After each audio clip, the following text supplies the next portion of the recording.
The Little Fir Tree Story. In the heart of the forest, there stood a young fir tree.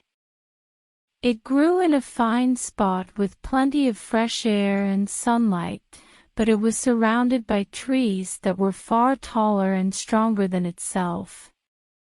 The little fir tree would look up at the other trees and wish that it was big and strong too.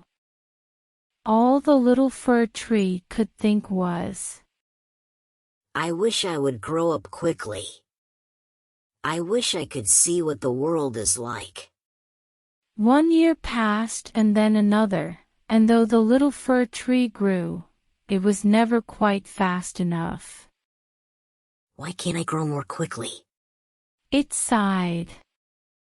One snowy winter, some woodcutters came by and chopped down some of the taller, more handsome trees in the green forest. Where are they going? Will they get to see the world? Wondered the little fir tree. We know, said two fat robins. We flew into town and we peeped through the windows. Such splendor awaits them. They will be planted in pots in warm rooms, and decorated with gingerbread and colorful toys and candles. Every twig of the fir tree trembled at the thought of it. Oh, how I wish I could live in someone's room and be decorated with beautiful things. Oh, little fir tree, rejoice in your youth. Sparkled the sunbeams. Oh, little fir tree, stay and enjoy the green forest. Sang the birds. Oh, little fir tree, let me play in your branches. Whispered the wind. But the little fir tree didn't listen, and every day it longed to be somewhere else, somewhere more exciting.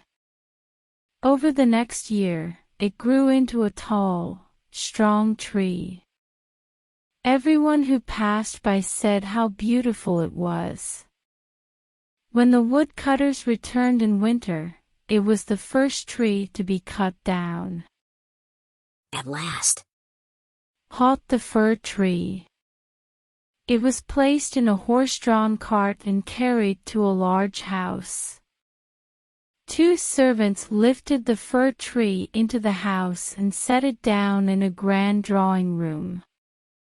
The room was filled with fine paintings, furniture, and ornate vases. There were velvet curtains and silken sofas, and a beautiful window, where a pot stood waiting for the tree. The fir tree shivered with excitement as it was placed in the pot. What will happen next?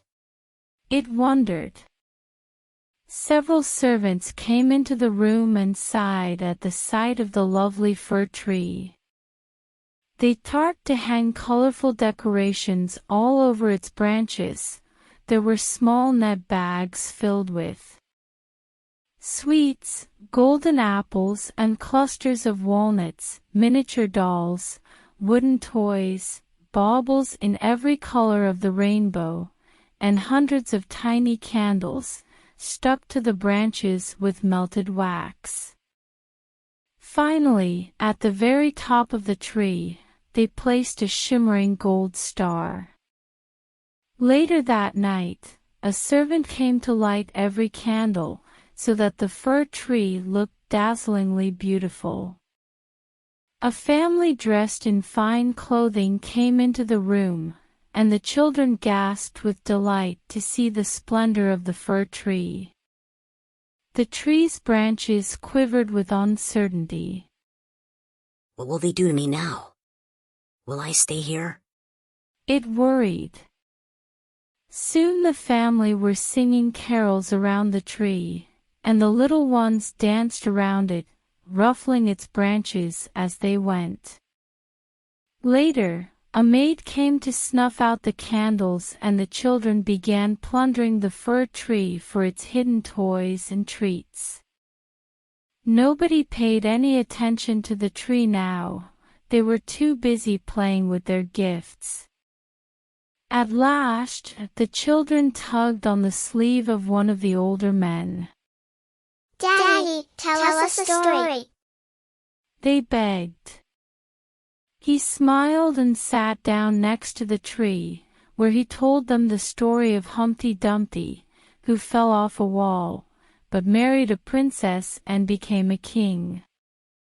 It was a wonderful story, the first the tree had ever heard. When the stories were over, the fir tree was left alone in the room and it thought, I will try not to tremble or worry tomorrow. I will be still and straight, so I can enjoy it more and the children can admire me better. However, when the morning came, none of the children returned. Instead, 2 servants dug the fir tree out of its pot and carried it up to a dark, dusty corner of the attic. The fir tree lay alone in the darkness for many hours, wondering what might happen next in its adventures. It's winter outside now, thought the tree. Perhaps that is why I am here. The ground is too cold and hard to plant me again. They must be waiting for spring to come round again.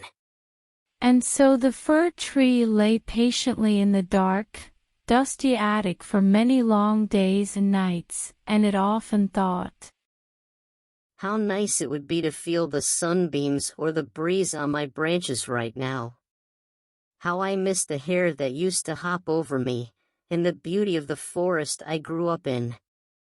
And the fir tree felt quite foolish for not realizing it at the time. Yes, and how silly I have been, said the tree quietly, and it sat in the dark, wishing for its old life again.